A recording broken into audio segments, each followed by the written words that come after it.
Hi, I'm Jay. And I'm Katie. Is your check engine light on? At Gears, we will check it for free. Don't pay for a diagnostics. At Gears, we will check it for free. Transmission services for $49.95. Free shuttle service in our Gears limo. Come let my daddy fix your car.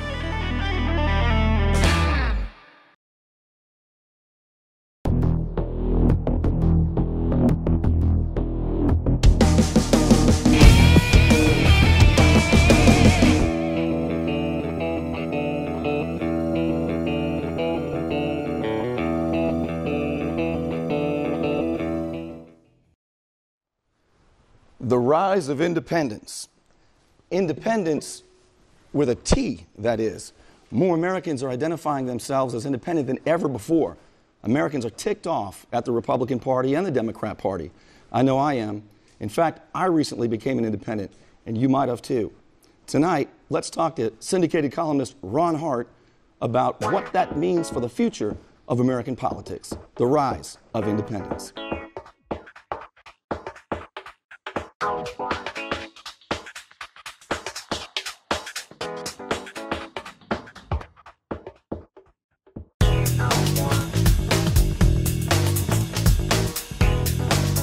The Gallup poll just indicated that 42% of Americans are independents. That's more than ever. Thanks for being with us. Pull up a chair, and we're going to talk with syndicated columnist Ron Hart tonight about what this means for American politics. Republicans, only 25% of Americans call themselves Republicans, 31% of Americans call themselves Democrats, and now 42%. Why this exodus from political parties? What does it mean? Ron Hart, thanks for being with us. Great to be here, Bernie. Glad to have you. What's going on? Why? I know I left. I left the Republican Party. There is a mass exodus, and Americans are becoming independents. Why? Yeah, I think the main reason is independence. I mean, this Declaration of Independence is about freedoms, and the Republicans no longer represent freedoms. They want to tell you what to do in the bedroom. They want to tell you what to do with your body. The notion the Republicans start with is the premise is get government out of my business, except for these little areas that we care about, right? Look, I'm for freedom of religion. The question is, and our founding fathers figured it out, whose religion? There's over 3,000 different Christianity religions in this country. So which one is it? You know, how hardline do you go? It's best to keep it out. Your freedoms are protected. They're there, but they don't need to be bled into the government. My issue with Republicans is too many have become great forbidders. You know, I always say, we're going to elect you, and we did this with you, Governor Rick Scott. We said, hey, we're going to elect you, and you promote freedom and protect the family budget, expand freedom. But you know what, Ron? They've been constricting freedom. Right. They're not expanding freedom. They've become the great forbidders. It reminds me of H.L. Mencken. When they banned getting together, veterans and retarees, in the internet cafes to win some gifts and have fun, I mean, these guys had moral objections to that. It reminds me of H.L. Mencken, the old columnist who defined Puritanism as that haunting fear that somebody somewhere is having a good time. Right. And the Republicans have become like the mayor in Dirty Dancing. They're there to police everybody's personal business. And people don't like that in general. I mean, I don't care how straight-laced you are, the notion that the government comes in and tells you what to do. The first thing that Boehner did a couple years ago when the Republicans got some momentum is they did a amendment to ban gay marriage. Who cares? A couple of gym teachers in Lyndhurst with a joint checking account, that's not our problem. I think Republicans are going to learn that when you stand for conservative values like Goldwater, like Reagan, like Jack Kemp even, that is when Republicans will matter again. I had a question posed to me at a speech just the other day that was, what are you going to do if you leave the Republican Party? The Republican Party is not going to be able to stand up against the Democrats if there aren't any Republicans. My answer to that, don't put that on me. If you want to be relevant, then you have to stand on conviction and principles. And I think Republicans have drifted.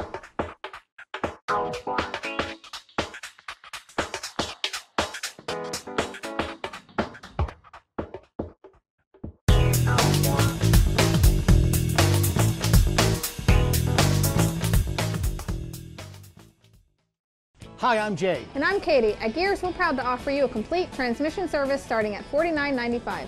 We also offer free shuttle service in our Gears limo. Lifetime warranties. Transmission services for $49.95. Come let my daddy fix your car. Hi, I'm Daryl Day. And I'm Burnie Thompson. You know, we both proudly served our nation in uniform. And we still serve today on the radio, expanding freedom and protecting the family budget. And using the airwaves to educate, enlighten, and entertain, and sometimes irritate. So join us every day and link arms, and let's do our part to restore this republic. Join me each morning, Monday through Friday, 6 to 9 a.m. And join me from 11 to 2 on Talk Radio 101.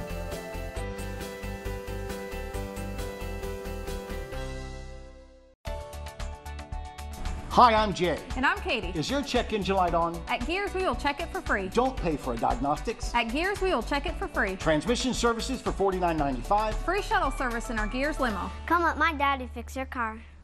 If you need your car worked on, take it where I get my car worked on. Gears Transmissions, whether it's your engine, your brakes, or a $49 transmission special, Gears Transmissions will take care of you. And you know you're never going to get upsold, you're never going to get swindled, and you'll get to meet my friend Jay.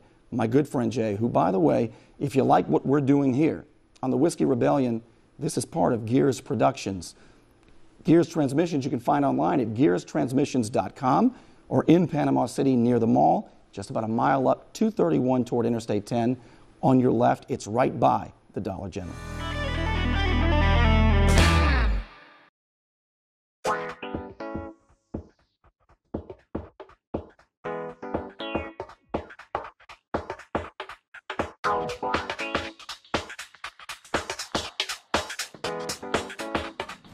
It was a hard breakup for me, leaving the Republican Party, but I did it about 2 months ago, and I'll tell you why. Daryl Day talked me into it, actually. He said, don't let them take you for granted anymore. You can vote for whoever you want to. If you still want to vote for a Republican, you can vote for a Republican.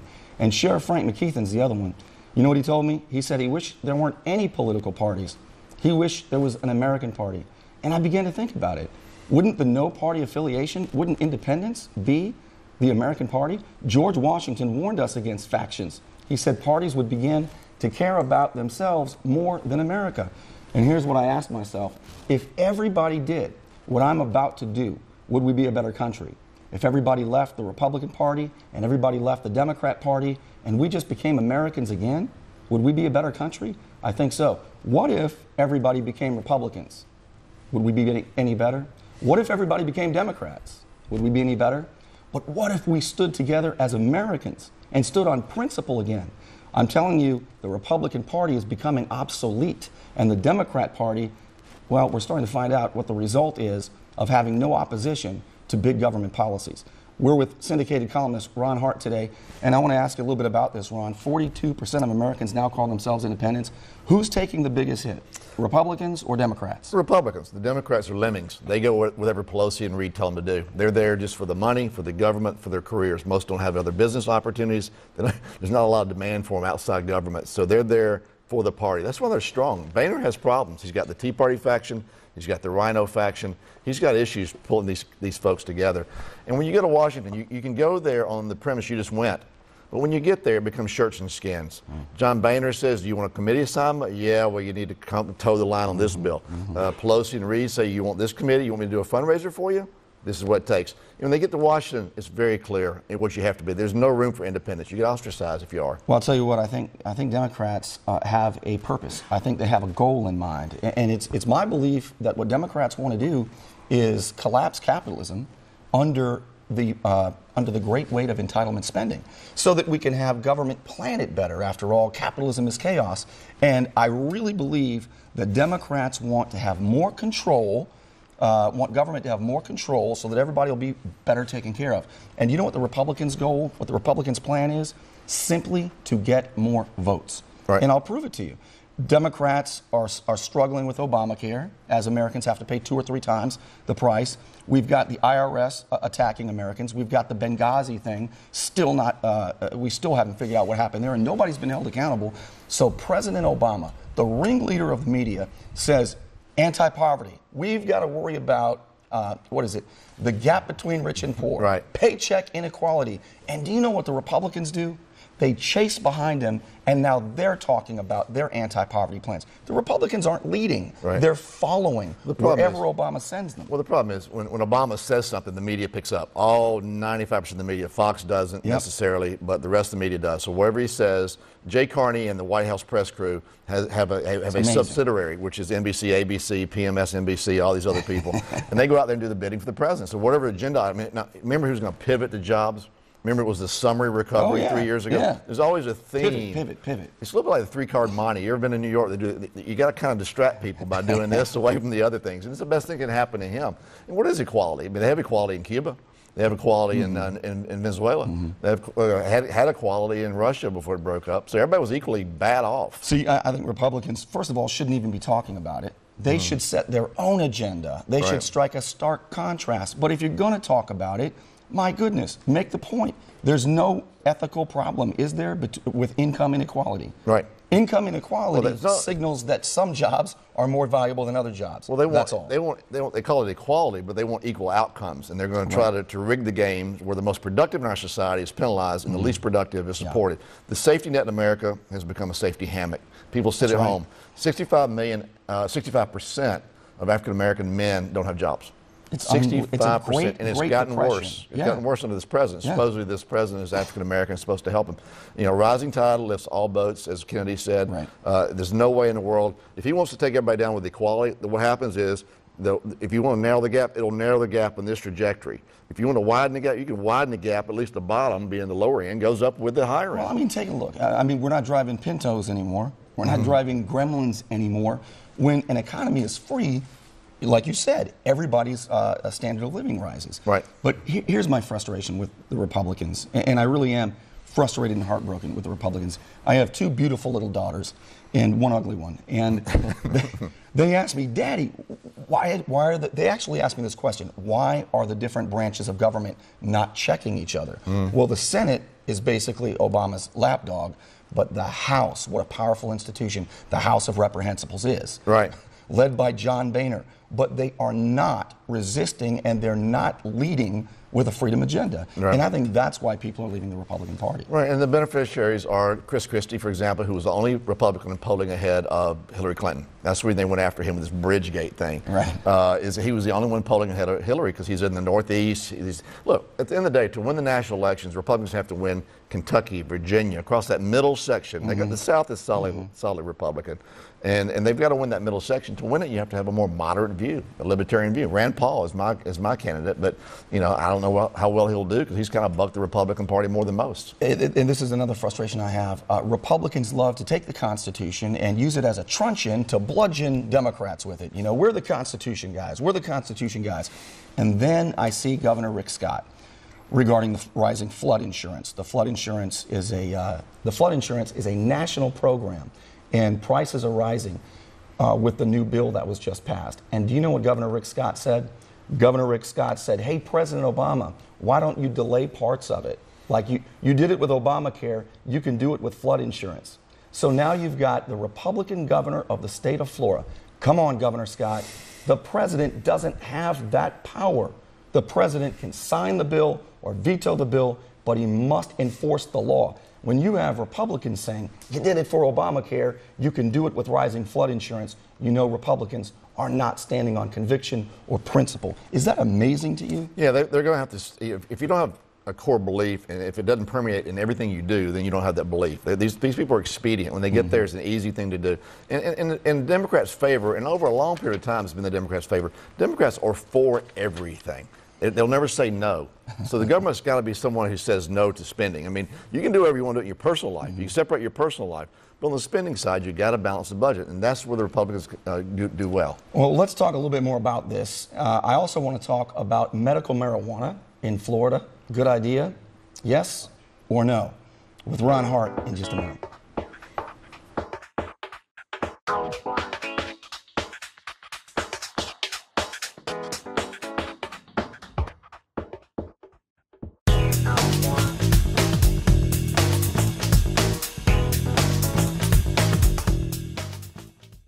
Hi, I'm Jay. And I'm Katie. We would like to invite you to Gears for a complete transmission service for only $49.95. If your car needs belts, brakes, tune-ups, and more, we're the place to come to. We have lifetime warranties on our exclusive Gears transmissions. Come see us. Hi, I'm Daryl Day. And I'm Burnie Thompson. You know, we both proudly served our nation in uniform. And we still serve today on the radio, expanding freedom and protecting the family budget. And using the airwaves to educate, enlighten, and entertain, and sometimes irritate. So join us every day and link arms, and let's do our part to restore this republic. Join me each morning, Monday through Friday, 6 to 9 a.m. And join me from 11 to 2 on Talk Radio 101.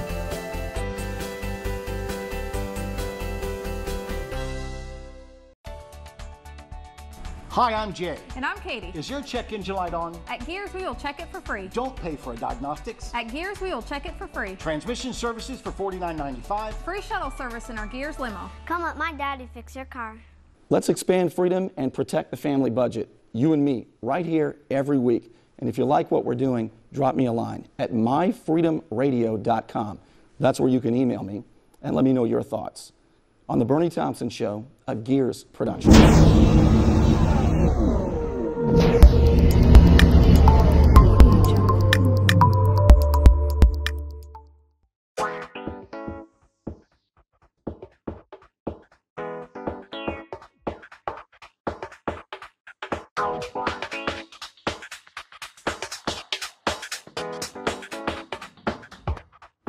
You ever wonder why margaritas are legal and marijuana is not? Well, they're talking about legalizing medical marijuana in the state of Florida. Good idea or not? With syndicated columnist Ron Hart. Ron, I think I know your answer because you and I have a 3-word filter when it comes to any policy, and that is it voluntary? Right. And if you're adults, if it's voluntary, nobody with a gun should stop you. Sure. And the war on drugs hasn't worked, like the war on poverty or any war on anything. I'm still waiting for the poor to surrender. Exactly. Any moment now. So, you know, the way the war on drugs works is that it doesn't. So it's been a $1 trillion lesson. It's funded cartels in Mexico. It's funded the seedy underworld of people who sell pot. If you're going to do it, let it be open. Let people make their own choices. My view is that marijuana is no worse than liquor. No one drinks, smokes pot and beats their wife. Murder rates will go down. You're not going to kill anybody if you're smoking weed unless they're very close to your couch, close proximity to your couch. So I would imagine that, legal pot would be fine. I mean, people, look, you can't put chicken wire on bridges. People are going to be responsible for their own activity. You know, my view is smoke all the crack you want, but don't expect me to pay for your rehab. Well, here's the thing about it too. It's been a pretense for the rising police state. It's been a reason to say you can't have that much cash on you. We get to spy on you. I said, look, if you think the war on drugs has been invasive, wait till the war on terrorism kicks in, and you see what it already has with the Patriot Act. Yeah, exactly. And NSA has risen. Oh my goodness. There's always unintended consequences. These are pretenses. We're gonna keep you safe by spying on you. Exactly. We're gonna keep you safe by seizing your stuff. It's a non sequitur. It doesn't make sense. Right. Look, Ron, you and I, we don't want people to be hooked on drugs. Right. But we know that if they are, it's not a legal problem. I mean, that's where families and hospitals and churches and communities come into play. Right, and someone says a gateway drug. I'm not so sure about that. Here's the deal. Prisons are full of people that were carrying a little bit of pot around. If you're a conservative and you want to lower the cost of $50,000 a year per prisoner, let some of these cats go. Obama was probably right on the crack cocaine thing. It disproportionate. Man, he does everything on the racial issue. But the truth is, you can't equate that to cocaine back in the day. So look, get the prisons, get them out on the street. Look, if you're a dummy and you're going to inject stuff in your arms or whatever, I'm a big believer in Darwinism. Maybe it's time for you to check out the gene pool. If you're that dumb, I think there should be education. People should know the dangers of this thing. There should be genuine studies. Rarely seldom are studies done that doesn't have an agenda. Right, exactly. So I'd love to see J.D. Power, some true third-party group, look at the effects of marijuana. I don't think it's a big deal. You consider medical marijuana, and I ask this question to Republicans who oppose it. What right does any politician or bureaucrat have to get between you and your doctor? Marijuana can be a very, very powerful anti-nausea medicine. And if it offends your moral sensibilities, if you're a Republican, point to that article in the Constitution that permits the federal government to step in between a doctor and a patient. There's a man by the name of Peter McWilliams who died. He was a political prisoner in the United States. He had cancer and he had AIDS. And marijuana was the one thing that kept his medicines down. The feds told him that if you continue to grow marijuana and smoke it because it helps you, we will arrest you and we will seize the house that your mother owns. He died in his bathtub choking on his own vomit. That, I'm telling you, opposing medical marijuana, I believe, is one of the cruelest things that you can do. Isn't it crazy? And it also feeds the underworld. If you look at the Prohibition days, all the gangsters came out of the Prohibition days. People are going to do vices no matter what. Right. When you think about the government as they stand now, the governments they're like the mafia. They're in everything. They're in the numbers business. Yeah. They're in the lottery business. They're in the alcohol business. They're in the cigarette business, and now they're going to be in the weed business. In Colorado, it's $300 an ounce out there because the government is 80% tax on it. That eventually will change. I mean, there's a line waiting to buy pot in Colorado. Yeah, the demand is there. And there's a guy named Skeech and Skeeter who will stand in line and sell it to you for $25 an ounce, and they don't care if you got glaucoma or not. They're not going to ask you any tough questions. You don't have to give them a half-hearted explanation why your back hurts. I want to talk a little bit about the flood insurance issue because Governor Scott and my representative, Steve Sutherland, they are saying, look, we can't allow flood insurance to rise. Now, this is a federal government program. So now we have Republicans saying we're $17 trillion in debt. That represents, to me, back taxes that the government owes us. Mm-hmm. And the Republicans' answer is, that ain't no kind of problem. Mm-hmm. Let's just continue to subsidize, basically, rich people who live on the coast so their insurance costs don't rise. Now, shouldn't Republicans be making this position that insurance rates should be based on risk, not political factors? It should be based on actuarial and factuarial considerations, not political considerations. Isn't that a conservative argument? Agrees, and I'm one of these people. So your primary home is okay, I think, right? He's talking about secondary homes. Right. The omnibus bill, what they want to do is stop people with second homes from getting that government Which is a big part of Florida, right? So Scott's really protected his state, as Christie did with Sandy, cozying up to Obama, right? Mm-hmm. Each governor is responsible for their own state. So, he broke from his ideology, but he's representing the state in this regard. So maybe that's what he's doing. Philosophically, he's wrong. They shouldn't be any. My view is the government should be in three businesses. The military, protect our shores. It's the Department of Defense, not offense. We don't go to these wars in Afghanistan and Iraq. It's been a mess. You defend the country, secondly. You provide the roads for people. I don't think they should be in the school business. And you provide property rights. Those are the three things the government should do. Beyond that, the free market. If you can find a business in the yellow pages, the government should not be doing it. If Republicans want to be relevant again, you better stand on principle and conviction. But when I see you, Governor Scott, when I see you telling President Obama to pick and choose parts of the law and delay them so that we can stop the rising price of flood insurance, are you kidding me? Republicans are now trying to give President Obama that kind of tyrannical power when it benefits them. It's a bad idea. And you know what, Governor Rick Scott? You have a big challenger, our former governor, my arch nemesis, Charlie Crist, who is a Democrat and a Republican. He's a Democrat and a Republican. Yeah. He's got both parts. Governor Crist is evidently a political hermaphrodite. And Governor Scott, you're going to lose to him if you don't stand on principle. Isn't that what Republicans ought to be doing? At some point they have to. They have to coalesce around the notion of freedom. They have to coalesce around the notion of what Ronald Reagan did for them, which is basically minimize government, reduce spending, and let people live their lives unfettered. Well, I'll tell you what, Republicans, Democrats, people are upset with political parties. Isn't it time in America that we put principle above partisanship? Maybe it's happening. What if the Republican Party becomes obsolete? And if the Democrat Party has to own all of these negative consequences? Maybe down the road, if we lift our gaze, G-A-Z-E, if we lift our gaze, if we lift our gaze and look down the road, maybe there's going to be a rise of another party, or maybe just Americans saying, enough is enough, we're fed up. Back with Ron Hart in just a minute.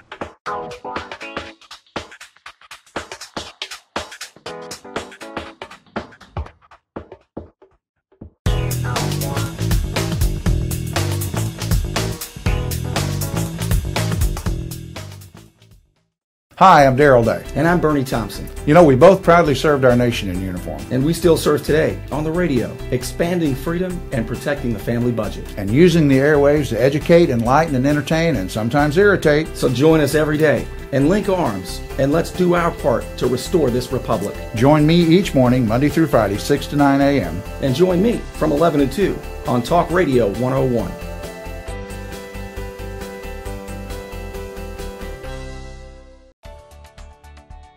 Hi, I'm Jay. And I'm Katie. Is your check engine light on? At Gears, we will check it for free. Don't pay for a diagnostics. At Gears, we will check it for free. Transmission services for $49.95. Free shuttle service in our Gears limo. Come let my daddy fix your car.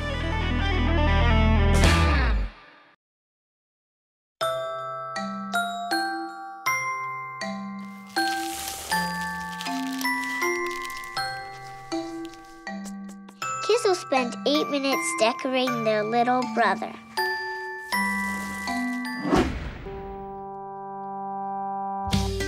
Brushing for 2 minutes now can save your child from severe tooth pain later.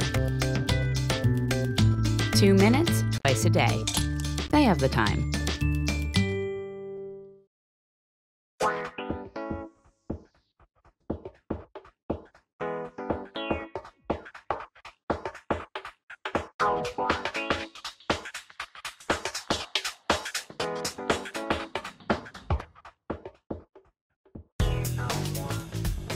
Fed up with political parties. I know I am, and I left my political party. I broke up with them. Maybe you have too. More Americans than ever, 42% now identify themselves as independents, with syndicated columnist Ron Hart. Ron, do you see the possibility of what I described in the future?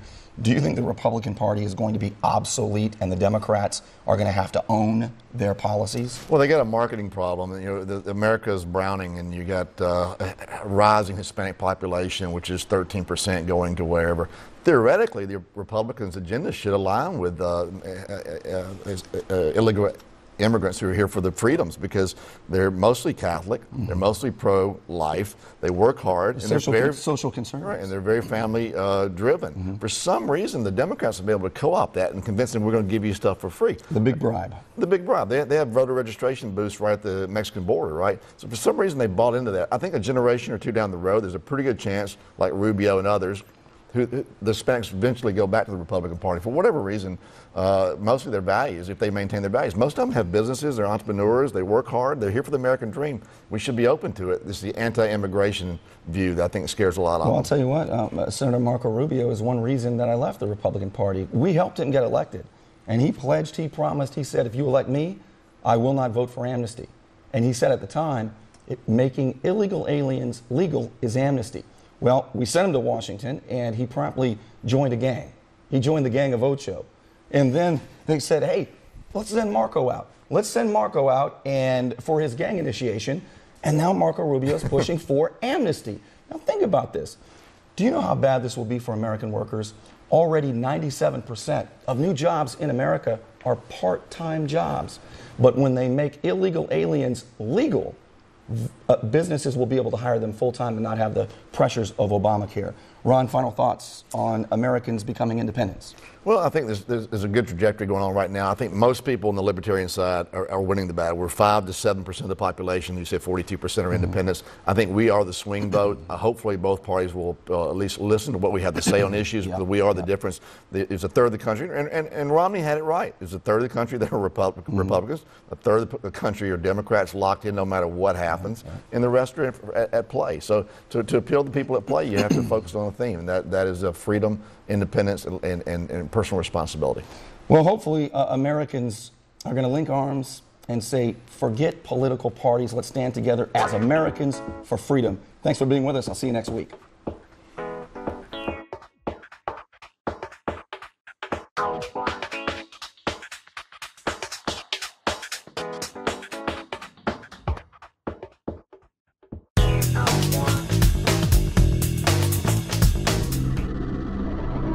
Let's expand freedom and protect the family budget. You and me, right here every week on the Burnie Thompson Show, a Gears production.